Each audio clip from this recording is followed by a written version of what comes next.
The X Zone Radio Show with Rob McConnell is largely an opinion talk show. All opinions, comments, or statements of fact expressed by Rob McConnell's guests are strictly their own and are not to be construed as those of the X Zone Radio Show or endorsed in any manner by Rob McConnell, Relmar McConnell Media Company, the X Zone Broadcast Network, its affiliated networks, stations, employees, or advertisers.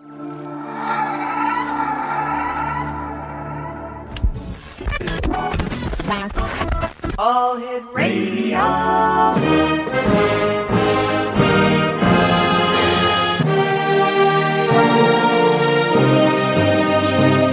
Welcome to the X Zone, a place where fact is fiction and fiction is reality. Now, here's your host, Rob McConnell. Welcome back to the X Zone, everyone. My name is Rob McConnell, coming to you from our studios in Hamilton, Ontario, Canada. Worldwide toll-free, 1-800-610-7035. Email xzone at xzoneradiotv.com. On MSN Messenger, xzoneradiotv at hotmail.com, and our website, www.xzoneradiotv.com. X-Zone Nation, my guest this hour is Philip Demers. We're going to be talking about the animal abuse at Marineland in Niagara Falls, Ontario, Canada. Now, Marineland is a marine and amusement park located in Niagara Falls.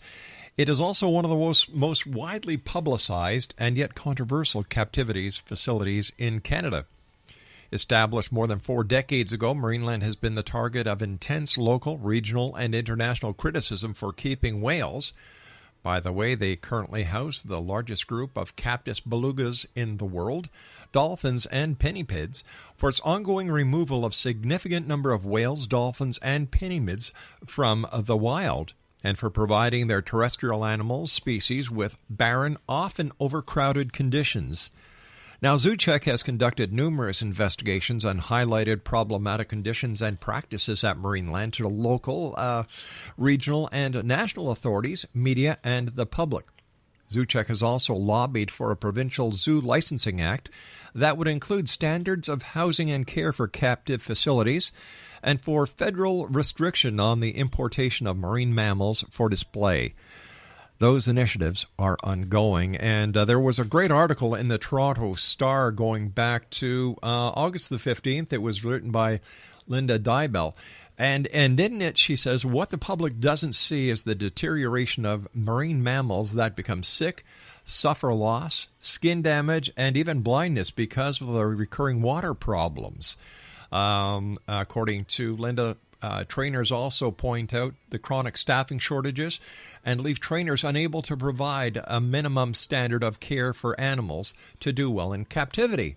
Joining me now, X-Zone Nation, is Philip Demers. He is the ex-chief trainer of Marineland in Niagara Falls, and he wants everyone listening to go to this website, www.change.org/Marineland, and sign the online petition. Once again, that's www.change.org/Marineland.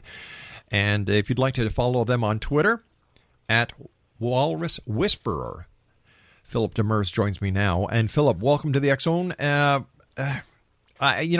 see the commercials on TV. Everybody looks so happy. The animals look so happy.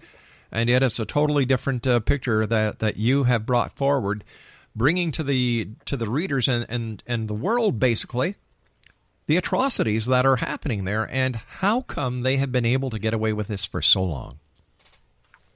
Well, Marineland and the owner, John Holder, have had a lot of political clout, given the fact that his business has been so successful. So he managed to hide people under the umbrella of fear, namely his employees, both past and current, and anyone who's tried to speak up against him. There's now stories of former lawsuits and other type of hush campaigns that he's strong-armed historically. So he's managed to hide the truth in the way that he operates for a long time. But as his evolution, we now have social media and cameras the size of pens. Yep. And alas, people can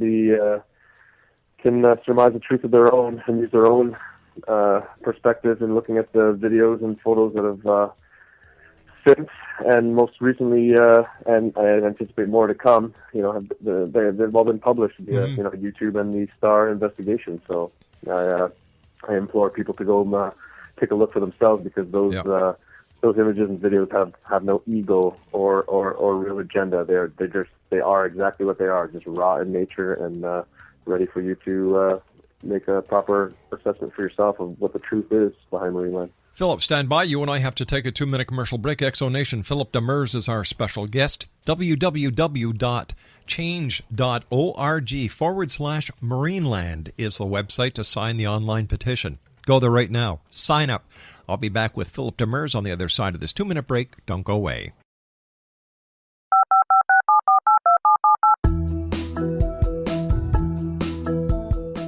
Did you know that when you're on the road with limited data or Wi-Fi, you can still listen to the X-Zone radio show with Rob McConnell, The Science of Magic with Gwilda Wiyaka, X-1, Dimension X, Space Patrol, and every minute of the X-Zone broadcast network by calling 213-401-0080, courtesy of Audio Now. No smartphone, app, or internet needed. It saves your data plan, and it's free if you have unlimited minutes. Call 213-401-0080 to listen on any phone, anytime, anywhere. Remember, 213-401-0080 for the best of the paranormal, parapsychology, and sci-fi radio programming anywhere, 24/7, 365. Exonation, Philip Demers is my special guest. He is the former ex-chief trainer at Marineland in Ontario, Canada. He'd like everyone listening today to go to www.change.org/Marineland and sign his online petition. We're talking about animal abuse at Marineland. And Philip, how did you get to be an animal trainer? Have you always had a love for animals? Love for animals, indeed, but this was never in my even short-term plans to work in that capacity. But I was just as young and confused as a lot of other 20-year-olds out there, and decided if I had any chance at paying down school debts and everything else, I better get a local job and live at home. And lo and behold, in the paper, as fate would have it, which has played a real heavy role in all of this.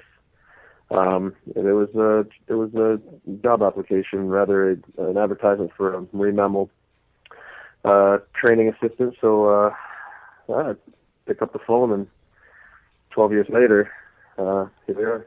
Wow. Do you, as a trainer, and do the other trainers form a bond with the animals that are in their charge? Well, obviously, to the best of our abilities, everyone has their sort of skill set in what they do. Everyone brings their strengths to the table to sort of form as best a team we can. But in saying that, especially in most recent years, the trainers, or at least those with experience, have either up and left or have been pushed out the door.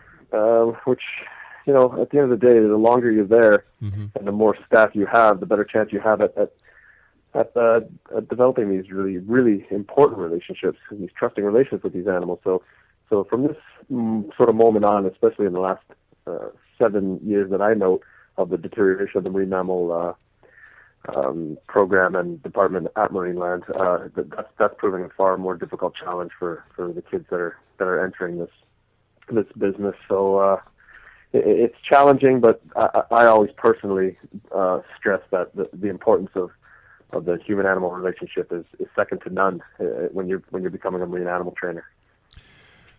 This is a quote from the Toronto Star article that I quoted earlier. Former employee Phil Demers resigned this past spring after 12 years as a senior trainer, worn down and frustrated by his inability to help the animals in his care. How were your hands tied by management, or was there just a general lack of appreciation for the animals besides the fact that they were cash cows for the management? A little of A and a little of B. At the end of the day, everyone, at least the people that I worked with immediately, so namely the vets and the marine mammal training staff, support staff, we definitely have the animal's best interests at heart. But when the problems started coming up, which initially were mechanical in nature, which caused the bulk of the suffering with the water going as bad as it was, the United Front wasn't strong enough, and no one was willing to take that extra, go that extra mile, because at the end of the day, John Holder himself is the only one who's capable of giving a green light or a thumbs up, as he really does micromanage everything.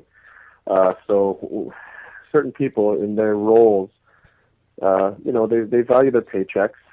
They have mortgages, families to concern themselves with. So, sometimes, and I can't judge those people who decided to allow that to take precedence in their own personal best interests. But for me, I just couldn't do it anymore. So that's where myself included in a number of us, up and left, the majority of which decided to source their names for fear of recourse from legal, especially from John Holder. But for the sake of this movement, I knew there would need to be someone to show a little bit more courage in all of it. So I stuck my neck out. But again, my situation is a little different than everyone else.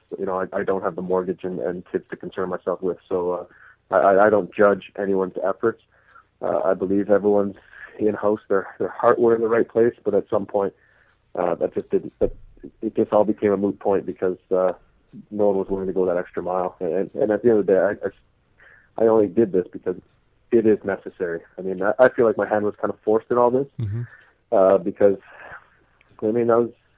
that situation was definitely as dire as you can imagine, and I was desperate for help. So, alas, here we are. All right. Now, you've got the petition online. How about other organizations? Have they been able to help get the word out there? And has there been any interest shown to you by the politicians who can actually make a change in the rules and regulations pertaining to aquariums as well as zoos around the world? Especially in Canada, I should say. I am working in conjunction with a number of different organizations, and specifically with some MPs, and to the extent of even MPPs and all this, because there's various levels of government that need to pay attention to this. So the ball's definitely rolling and picking up a little bit of steam here. My sort of role in all this, because given all the various organizations that have been heavy players in this plight for much longer than I have, at least, is that everyone has a different message of how this should end. People are endorsing the closure of Marineland altogether. They're looking for criminal charges. Some people are talking about, ending captivity as a whole and this and that. But the difference in this particular movement is that I've asked everyone to just come together on a unified front, in the sense that we all agree that fundamental changes are needed. And so I don't want the message to get misconstrued at this point. Sure. So I want everyone to just be reminded that we're a number of organizations with, maybe different opinions of how this ends, but certainly we're all coming together. I mean, on a massive level, to agree that fundamental changes, laws, and protection need to come from this, and this is our chance to accomplish that. And then furthermore, we could build off it, but we got to establish a foundation, because right now there's just nothing there. I can't understand why the Canadian SPCA hasn't been actively involved in here, and they actually have the authority and the power through their inspectors to make things happen. Why haven't they done anything? I think what you'll find in all of this, and particularly with the way Marineland has operated so successfully and as long as they have, is the more we peel this thing back, the more it stinks. So with the beauty of social media and everything else, and the buzz that's been created with all this, is that I think the answer is going to be more questions, and in that there's widespread scrutiny. So everyone's had their hand in the cookie jar in some capacity, and everyone has a percentage of culpability in this, and everyone's going to be made to show their hands in this poker game. So we're calling. To the best of your knowledge, how many animals have died in captivity at Marineland because of the poor conditions that these animals are facing? I can't even speculate, because Marineland's been around. my 12-year tenure there is a fraction of the 51 years that he's been in operation, and some of the horror stories that I've heard among some of the trainers who have been there, 25 years plus, and some former animal trainers there, especially with the land animals, is there's a mass grave over there. So the numbers, I can't even imagine. I don't know. During your 12 years, how many sea mammals are you aware of that died because of the conditions being so poor? Again, I can't even crunch a number, but if I had to ballpark it,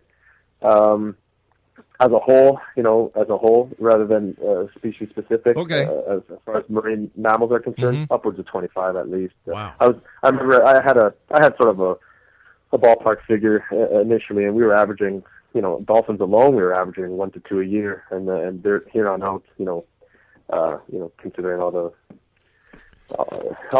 animals in my department, and it's by far. How many orca whales are there at Marineland? There's only one lone remaining killer whale. I thought that scientists have said that you cannot have a single orca because these are laws that need to be adhered to in the states where they exist and around the world. But in Canada, there is not a law that doesn't have a real wide and gaping loophole for John to continuously swim through. So. Yeah, ideally, not even ideally, it's necessary that animal. This is an incredibly intelligent social being left alone. And if you go to thestar.com, there's currently a video and a story of Junior the orca who spent his last days in a indoor facility, that I'm very, very familiar with, and he lived out his days there and died alone. Horrible death. Just like to read this before we go to our news break at the bottom of the hour. The worst water was at the aquarium, a dank, foul-smelling place with an underwater viewing area for sea lions and seals, and the barn and the connecting stadium pools, according to the supervisor and former trainers. Off limits to the public, the barn is a converted factory made of concrete with pens and small pools for walruses, sea lions, and seals, and a dolphin pool. A small skylight provides the only natural light, and photos showing rusting on the pools with the crumbling, grime-encased sides. Dolphins that depend most critically on sonar live in a concrete world. Yeah, that's exactly what it is. All right, stand by, my friend. You and I have to take our news break at the bottom of the hour. X Zone Nation, please go to www.change.org/Marineland. That's www.change.org/Marineland. Philip Demers is my special guest this hour. Listen, X Zone Nation, you can also go to zoocheck.com and find out what else is going on in aquariums, zoos across Canada. You're going to be shocked. I was. We need people like Philip and the other people who are out there in ZooCheck and other organizations who are listening to the animals, who understand what the animals are saying, and are the voice of communications between the animals and us. Supposedly, the most intelligent race going. I don't think we are. I think we're at the bottom of the scale. I'll be back on the other side of this break. Don't go away.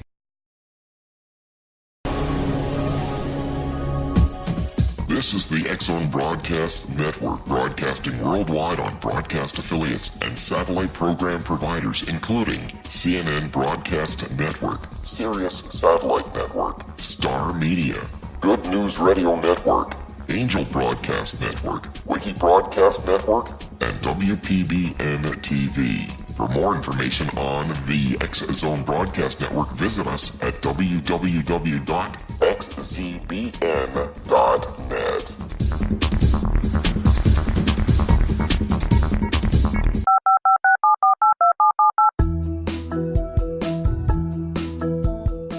Did you know that when you're on the road with limited data or Wi-Fi, you can still listen to the X-Zone Radio Show with Rob McConnell, The Science of Magic with Gwilda Wiyaka, X-1, Dimension X, Space Patrol, and every minute of the X-Zone Broadcast Network by calling 213-401-0080, courtesy of Audio Now.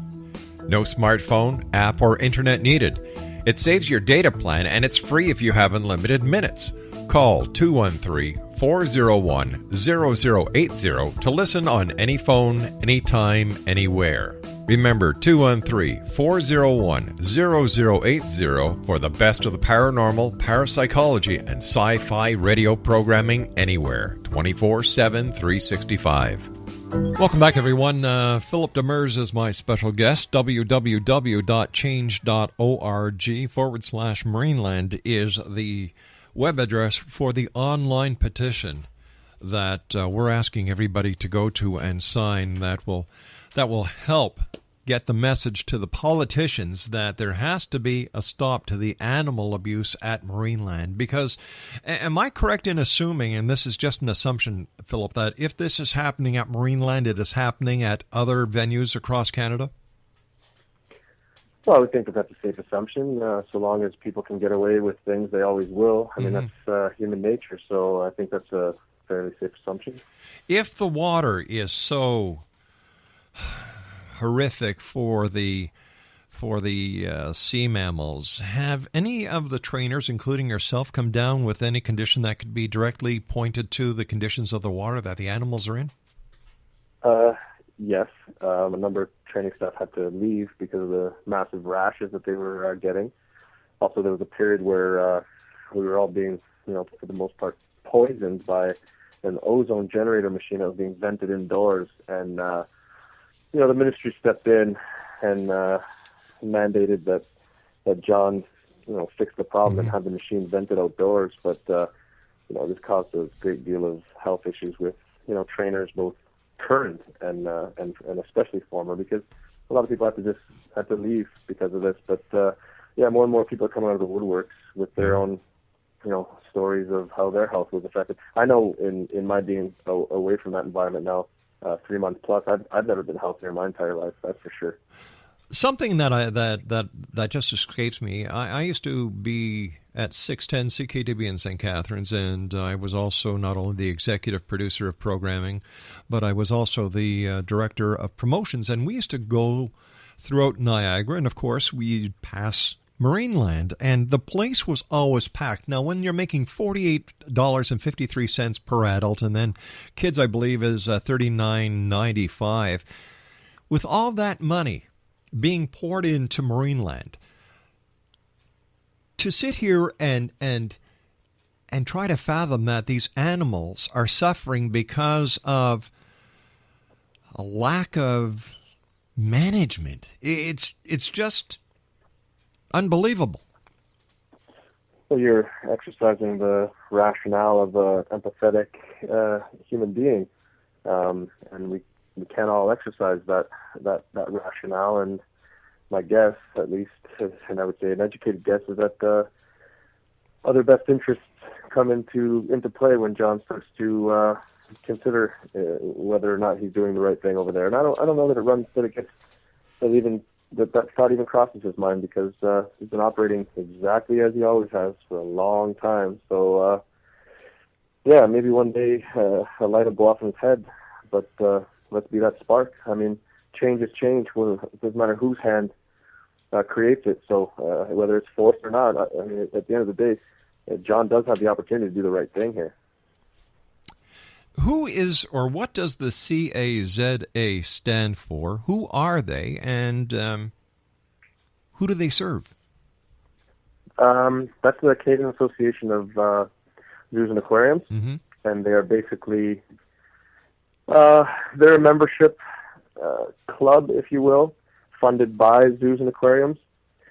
So you can imagine that their purpose is to bring together these communities of zoos, so that they can, through their membership, be allowed to trade and or acquire animals with ease. I imagine there's a number of benefits of being part of this members-only club, but at the end of the day, it's a self-serving industry and an organization that is funded by the zoos and aquariums. So really, it's not the way that they regulate these facilities is less in the sense of trying to keep them out so much as trying to get them in. I know very little about zoos, except that, as a consumer and as a visitor, as a dad and a grandfather, taking my children there, and the same goes for aquariums. But as a human being, I would want to do everything within my power if I was in management or the owner of a zoo or aquarium to make sure my animals or my fish were in the very best of conditions. It's, having this kind of water that the animals were kept in, that would just like placing a human in a closed room that was totally polluted. Well, bear in mind, a lot of former employees who would voice that very opinion were either made silent real fast, or their work environment was made so uncomfortable for them that they left. So the entire culture of Marineland, at least from when I started to really go downhill. Most notably in the last 7 years after a pretty significant leadership change at the top of the marine mammal department. And Marineland has a way of certainly accommodating those who facilitate their means of operations, and those of us who have the animal's best interest at heart. We don't last very long. What do you think Marineland's defense is in all of this? Like, how do they respond? They respond in the exact same way that they always have, which is a tried and tested system for them, which is to simply refute it completely and otherwise ignore the problems. But lo and behold, this is a new day and age. So with social media and everything else, they're scrambling over there. I mean, with the recent employment of a PR company, they've managed to silence those who step forward to take the fall for John Holder, most notably the head vet and the marine mammal supervisor. And because at the end of the day, people are seeing through their defense, and that is not in Marineland's best interest anymore. So they have to come up with something better.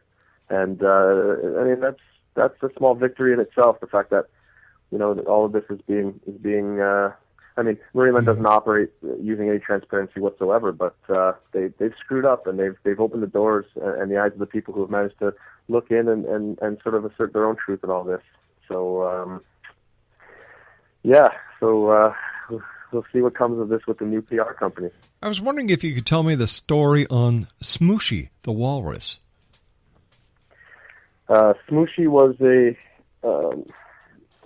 wild-caught 18-month-old female Pacific walrus that came to us back in 2004, and she was really ill, and it just broke my heart to see her in the health that she was in, and I, along with other people, just worked 24/7 on trying to keep this animal alive, and in doing so, scientists would say that something triggered in her brain circuitry, which rather opened her brain circuitry and allowed for what's called an imprinting to occur. And this is traditionally what happens between calf and mothers in the wild. Right. So what happened was at 18 months old, that brain circuitry opened, and she imprinted on me. So she recognizes me as a maternal figure in both all of my senses. So in my smell, in the sound of my voice, in how she sees me. So it's my relationship with her is really it's an anomaly, and it's something that I really believe the scientific community, even though the scientific community tries to exercise more of the anthropomorphic side of things, where they say that she imprinted on me. I like to just say that she loves me, and I reciprocate that love for her because I love that animal, and I really believe, for the sake of the scientific community and all of humans and mankind. I mean, this relationship between Smooch and I needs to be preserved, and because of the sensitive nature of that relationship, her well-being is certainly compromised by not being there. And I'll tell you, on more than one occasion, and even most recently, I've had to intervene to have her do things that she would otherwise not do, so she could receive the much needed medical help that she needs. And I'm no longer available to help her in that capacity. So time is really of the essence with that animal. I'm nervous that I don't know what condition she's in anymore. Last time I saw her, she was emaciated. She was lethargic. She'd lost, I mean, I can't speculate, but upwards of hundreds of pounds, even maybe 300 pounds. And, I mean, I got in there and we got the necessary medication to her, but, I'm no longer available to intervene like that. So at the end of the day, in all of this, I do have an invested interest in getting her removed from that facility so that she and I can be reunited and she can live out a more healthy and fulfilling life than being allotted to her now, because she is an anomaly, and if I'm not there, her life is being compromised to far greater deal than any of the other animals. With conditions being as bad as they are for these animals, do the animals ever give up and just say, what's the sense in living, and actually decide that they're going to end their own lives? I've seen greater will to live than others. I've seen changes in an animal's demeanor that would suggest that, and I've seen fights, last a long time, and I've also seen animals, what some would call give up. Certainly, this compromises their spirit, if you will. How has the international support made you feel? Well, it's taken away the fear, and that's the big one, because in making my decision to not only leave, but to a lot of sleepless nights, a lot of real problems came up for me, and going over those initial hurdles of just ultimately deciding that what was best for me was to exercise the best interest of the animals. The support that's since come out has really taken away that fear from me. I can't thank the international community enough, and the compassion and the sympathy from all the people that are coming out. I mean, this obviously strikes a chord with everyone. I mean, how can it not? Exactly. But overwhelming support and necessary, because I certainly can't do this alone. So we're becoming a force to be reckoned with. Yeah. While you were working at Marineland, did you ever contact the authorities, and if so, what did they say? I had contacted the authorities. In fact, there was a visit that I initiated by the Humane Society back in probably 2001 even, which opened my eyes to everything, that's for sure, just how deep this problem went. We were cleaning the glass in the aquarium and using CLR, and a lot of it for that matter, and the dolphins were, in inches of water down below while we were doing this, and with John Holder himself up top. And a lot of my senior trainers at the time, because I was the new trainer, were, coughing and complaining of lung pains or eyes burning. And I mean, you looked over at the dolphins, and I mean, at the time I didn't have a lot of experience, but I do subscribe and believe in teamwork. And right. if these were my senior trainers, they knew what the hell they were talking about. So I called in the Humane Society, and they made that visit, and they witnessed it with their own eyes. And what I saw was so shocking. I mean, I saw John Holder and this agent arm in arm look at the problem from the top of the pool, some of the stage, because bear in mind we're at the bottom of this pool, and they just basically turned around and walked out. And then I came to learn that John Holder, in fact, purchased the land that currently that houses the beautiful new Niagara-Falls Humane Society facility, and a plaque adorns the entrance that thanks John Holder for his generosity. in donating that land. So as I stress, the more we peel back these layers, the more it stinks. So yeah, definitely authorities have been called on a lot more than one occasion. Unreal. That is so unreal. And talk about a conflict of interest, right? Listen, my friend, you and I have to take our final break. We'll be back on the other side of this commercial. Exonation, here's the website. I'd like you to go there. I'd like you to pass this website on to as many people as you know. www.change.org/Marineland. That's www.change.org/Marineland. Wow. Philip Demers is my special guest. Thank you, Philip. You're doing a great job. And like I told you before we went on air, anything that we can do to help you out, you've got a friend. We'll be back on the other side of this commercial break. Don't go away.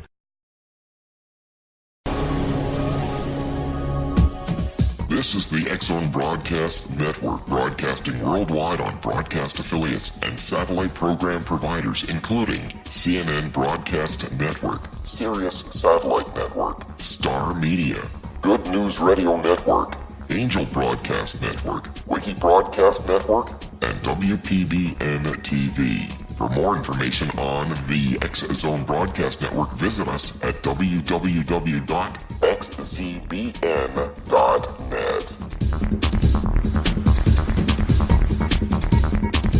Exonation, this is the website I'd like you to spread far and wide. I don't care if the person is in Timbuktu, Taipei, Tehran, wherever. Especially here in Ontario, because I want the Ontario politicians to know exactly how you, the listeners throughout our affiliates in Ontario, how you feel about what you're going to read and what you've heard tonight here on this show. The website is www.change.org/Marineland. Once again, www.change.org/Marineland. Philip Demers is my special guest this hour. And first of all, Philip, my hat is off to you, sir, for doing what you're doing. It's great to hear and speak to someone who's part of the solution like you are, and I'm sure if the animals can thank you, they would. So thanks very much for everything you're doing, and thanks for being on the show this hour. It's been great. No, it's my pleasure again. My job, the day I signed that employment agreement back in 2000 and it was my salt and swear to care for the animals as best I could, and the paycheck's gone, but my work continues. So I'm just doing what I'd like to hope anyone else would do in my situation. What would you like to tell the listeners that are listening to us around the world tonight? What's your message? How do you want them to get involved? What can they do to make a better life for all these animals? Well, my message first and foremost is that be careful what you subscribe to in terms of what you allow to influence your everyday lives. The commercials on TV serve a purpose, and even what you read in print and on radio and everything else. I mean, there's a number of different agendas, but if everyone just takes the time to do their due diligence and look at the videos and the photographs on both YouTube and on the star.com with the Star investigation series of Marineland, surmise a truth for yourself. And if this does, in fact, strike a chord, which I really believe that it will, join the fight, join the noise, join the buzz in any way, shape, or form. I mean, every iota of compassionate and passionate activism is necessary so that we can implore this government to make the necessary changes for these poor animals. I mean, it's unfair for those animals that no one can actually see them, no one can actually really believe or understand the conditions that they're in, because it's all been so hidden. But all the information is out there, so get on board and please. I mean, it's no skin off anyone, but let's just make this happen. It's necessary and far long overdue. I'll bet you if the shoe was on the other foot, the animals wouldn't sit silent as we were and let this happen to us. I really don't think that the animals have that in them. I think they'd want to make a positive change and make the necessary changes that we as humans sometimes especially in this disposable society, oh, what the heck, it's only a dolphin. Oh, what the heck, it's only a walrus. It's a life. That's the bottom line. It's a life. And as we know, you know from your tenure as a trainer and myself after being with the SPCA, is that as you treat animals, you treat people. Yeah, I can't dispute that. There's such a negative connotation to the term acting like animals, but I implore people rather to act like animals, which is to love unconditionally, and that's what animals do best. Anyone who knows an animal has any type of relationship with animals. Philip, we're going to have you back on the show. We have to say so long for tonight, but Exo Nation, go to www.change.org/Marineland. Philip Demers has been my guest. He'll be back. We're not going to let this subject die. My name is Rob McConnell. I'll be back on the other side of the news at 6.5 minutes past the hour.